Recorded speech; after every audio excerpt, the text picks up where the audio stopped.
या निमित्तानं पूर्ण झाले। उड्डाणपुलांचा शहर अशी ओळख निर्माण होत असलेल्या नागपूर शहराला आणि नागपूरकरांना आज एक नवीन उड्डाणपूल मिळणार आहे। अमरावती महामार्गावर बोले पेट्रोल पंप चौकापासून नागपूर विद्यापीठ कॅम्पस गेट पर्यंतचा 2.85 किलोमीटर लांबीचा हा उड्डाणपूल आता तयार झाला असून आज या उड्डाणपुलाचं उद्घाटन मुख्यमंत्री देवेंद्र फडणवीस आणि केंद्रीय रस्ते वाहतूक मंत्री नितीन गडकरी यांच्या उपस्थितीमध्ये लोकार्पण केलं जाईल। या उड्डाणपुलामुळे नागपूरहून अमरावतीच्या दिशेने जाणाऱ्या वाहनांची तीव्र गतीने लो कॉलेज चौक, रविनगर चौक, भरतनगर चौक आणि फुटाळा तलावाजवळची गर्दी टाळून वाडी आणि पुढे अमरावतीच्या दिशेने जाणं सोयीस्कर ठरणार आहे। विशेष म्हणजे या उड्डाणपुलाला काँग्रेसचे ज्येष्ठ नेते आणि नावाजलेले अर्थतज्ञ श्रीकांत जिचकार यांचं नाव देण्यात येणार आहे। अहमदनगर जिल्ह्याचे अहिल्यानगर असं नामांतर झाल्यानंतर आता अहमदनगर रेल्वे स्थानकाचं नावही बदलण्यात येणार आहे। अहमदनगर रेल्वे स्थानकाचं नाव आता अहिल्यानगर रेल्वे स्थानक केल्याची अधिसूचना राज्य सरकारकडून जारी करण्यात आली आहे। गृह मंत्रालयाकडून ना हरकत प्रमाणपत्रानंतर अधिसूचना जारी केली गेली आहे। छत्रपती संभाजीनगरजवळ समृद्धी महामार्गावर पुलावर पडलेल्या भेगा बुजवण्यासाठी इंजेक्टेबल नोझल्स बसवण्याच्या कामादरम्यान फलक न लावल्यानं मंगळवारी मध्यरात्री अनेक वाहनं पंक्चर झाली होती। या प्रकरणी या महामार्गाच्या देखभाल दुरुस्तीचं काम पाहणाऱ्या मेघा इंजिनिअरिंग इन्फ्रास्ट्रक्चर कंपनीच्या कंत्राटदाराविरुद्ध दौलताबाद पोलीस ठाण्यात रात्री उशिरा गुन्हा दाखल करण्यात आला। माळीवाडा शिवारात कंपनीनं इपॉक्सी ग्राउंडिंगचं काम सुरू असताना ट्रॅफिक डायव्हर्जन करता मजबूत बॅरिकेडिंग आणि चांगल्या दर्जाचे रिफ्लेक्टर लावणं गरजेचं असताना देखील या मार्गाचा कंत्राटदार सत्यनारायण यांनी तसं न करता निष्काळजीपणा केला आणि यामुळे मंगळवारी रात्री अनेक वाहनं पंक्चर झाली। नाशिकच्या सटाणा तालुक्यात मजुरांना घेऊन जाणारं पिकअप वाहन आणि कारची धडक झाली। या भीषण अपघातामध्ये 3 मजुरांचा मृत्यू झाला असून 10 ते 12 मजूर जखमी आहेत। तहाराबाद मुल्हेर रस्त्यावर अंतापूर शिवारामध्ये ही घटना घडली।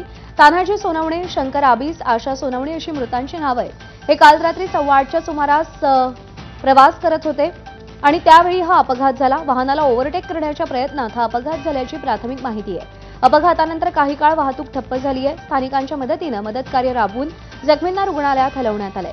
मृत आणि जखमी सटाणा तालुक्यातील हनुमंतपाडा, बोरदैवत आणि असेरा परिसरातले रहिवासी आहेत। मुंबई महापालिकेच्या राजावाडी रुग्णालयातील 2 महिला सुरक्षा रक्षकांवर एका नशेखोरानं हल्ला केल्याची घटना काल घडली, तर दोन्ही महिला सुरक्षा रक्षक जखमी झालेल्या आहेत। रेखा वाघमारे आणि रेखा पवार अशी जखमी महिला सुरक्षा रक्षकांची नावं आहेत। राजावाडी रुग्णालयाच्या प्रवेशद्वारावर वाहतूक सुरळीत करत असताना मुकेश नावाच्या नशेखोर व्यक्तीला या सुरक्षा रक्षकांनी रस्त्यातून बाजूला होण्यास सांगितलं आणि या रागातून या व्यक्तीनं जवळील लादी उचलून या महिला सुरक्षा रक्षकांच्या डोक्यात मारण्याचा प्रयत्न केला। तसंच त्यांना जबर मारहाण केली। याबाबत टिळकनगर पोलीस ठाण्यात तक्रार दाखल करण्यात आली आहे। हा हल्ला सीसीटीव्हीमध्ये कैद झाला असून या आरोपीवर कठोर कारवाईची मागणी कर्मचाऱ्यांकडून होतीये। हार्बर मार्गावरील कुर्ला टिळकनगर स्थानकादरम्यान नवीन डायव्हर्जन मार्गिकेच्या कामासाठी शनिवारी रात्रीपासून रविवारी दुपारपर्यंत सुमारे 14.5 तासांचा ब्लॉक घेण्यात येणार आहे। या ब्लॉकमुळे हार्बर मार्गावरील वडाळा रोड मानखुर्द दरम्यानची लोकल सेवा बंद राहील। शनिवारी रात्री 11:05 ते रविवारी दुपारी 1:35 हार्बर मार्गावरील वडाळा रोड आणि मानखुर्द स्थानकादरम्यान अप आणि डाऊन मार्गावर हा ब्लॉक आहे। त्यामुळे लोकल सेवेवर मोठा परिणाम होणार आहे। सोनिया गांधींना राऊस अव्हेन्यू कोर्टानं मोठा दिलासा दिलाय। नागरिकत्व न घेता मतदार यादीत नाव समाविष्ट केल्याप्रकरणी सोनिया गांधींविरुद्ध गुन्हा दाखल करण्याची आणि चौकशी करण्याची मागणी करणारी याचिका कोर्टानं फेटाळून लावली आहे। सोनिया गांधी यांनी 30 एप्रिल 1983 रोजी नागरिकत्व मिळवलं होतं, तर त्यांचं नाव 1980च्या मतदार यादीमध्ये समाविष्ट होतं, असं सोनिया गांधींविरुद्ध दाखल केलेल्या याचिकेत म्हटलं होतं। हैदराबादच्या याकुतपुरा परिसरामध्ये एका शाळकरी विद्यार्थी उघड्या चेंबरमध्ये पडल्याची घटना घडली आहे। आपली आई आणि छोट्या बहिणीसह ही चिमुकली शाळेत जात असताना ही दुर्घटना घडली। घटनेनंतर महिलेनं तात्काळ मुलीला चेंबरमधून बाहेर काढलं।